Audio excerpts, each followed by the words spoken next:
Welcome to the final presidential race at the Downs. They're at the gate, and they're off. Jumping out in the lead is Joe has dementia, and no, he doesn't, with shocking reality close behind. It's Joe has dementia and shocking reality. And now here comes a disastrous debate. A disastrous debate falls back as Kamala takes the reins. The honeymoon falls off quickly as word salad and cackling hyena move into position. And here comes nasty attitude, followed by no children and drinking heavily. Coming down the back stretch. Drinking heavily, moving ahead of word salad, but coming on the inside is bumbling interviews. It's bumbling interviews followed by I grew up in a middle-class family, nasty attitude, and I love Venn diagrams.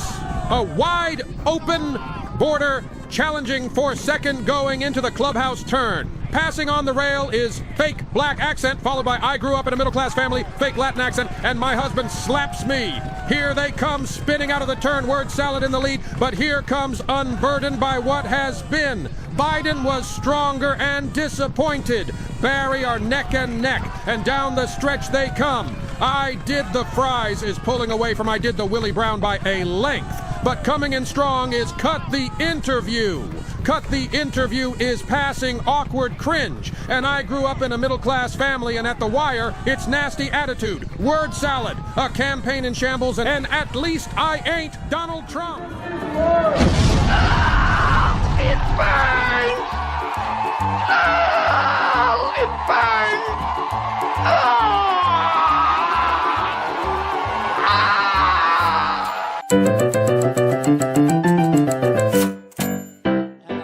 Democratic Party is the party of war. It's the party of Dick Cheney, who wrote, and John Bolton, who together wrote the Patriot Act, which began the dismantling of the American Constitution, the permission for the first time for the CIA to spy on the American public. We were the party that was skeptical and suspicious and hostile to the CIA.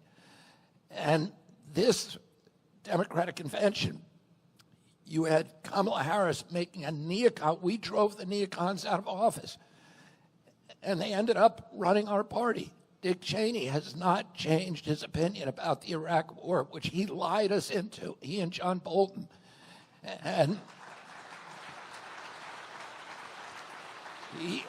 he still thinks it's a good idea. And, you know, Kamala Harris made a neocon belligerent, pugnacious, America is the policeman of the world speech at the Democratic National Convention. She was preceded immediately onto the stand by the former head of the CIA, Leon Panetta. So the transformation has been Hillary Clinton, Kamala Harris, Tim Walz, John Kerry in the last couple of weeks making statements that free speech is a privilege in this country. It's not a right. The Democratic Party is the party of big tech, big pharma, big data, the military-industrial complex, Wall Street, the big banks. Those are their funders. And I mentioned this. We were the party, and Tulsi mentioned this, of the cops and firefighters and labor unions. 62% of Teamsters now support Donald Trump. The head of the Teamsters.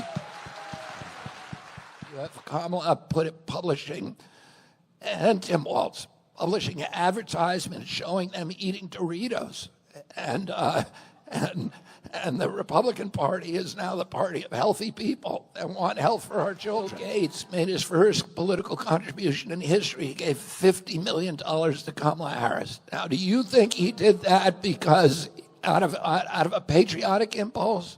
And do you think he did that out of a humanitarian impulse?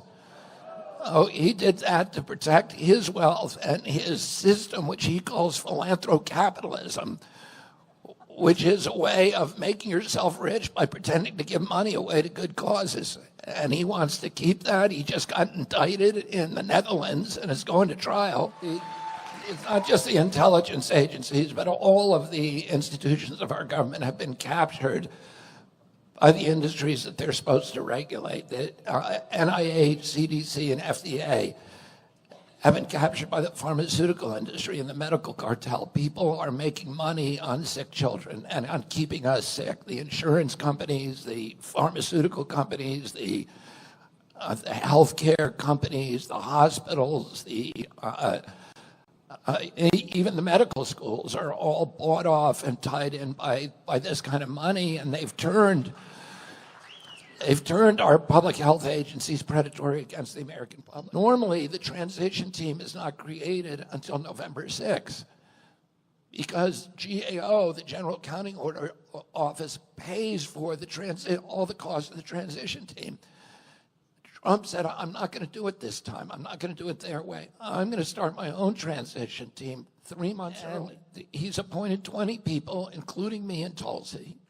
There are no corporate lobbyists on that campaign, on that transition team.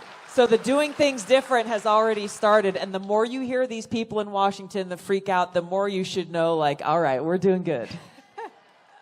I mean, imagine that you've invented a reusable rocket where the booster can be caught at the same tower that it's launched from.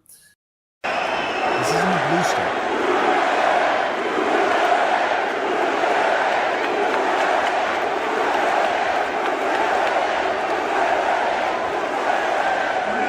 We do it, and the election nationwide is over. We take over the White House, and we fix up our country, okay?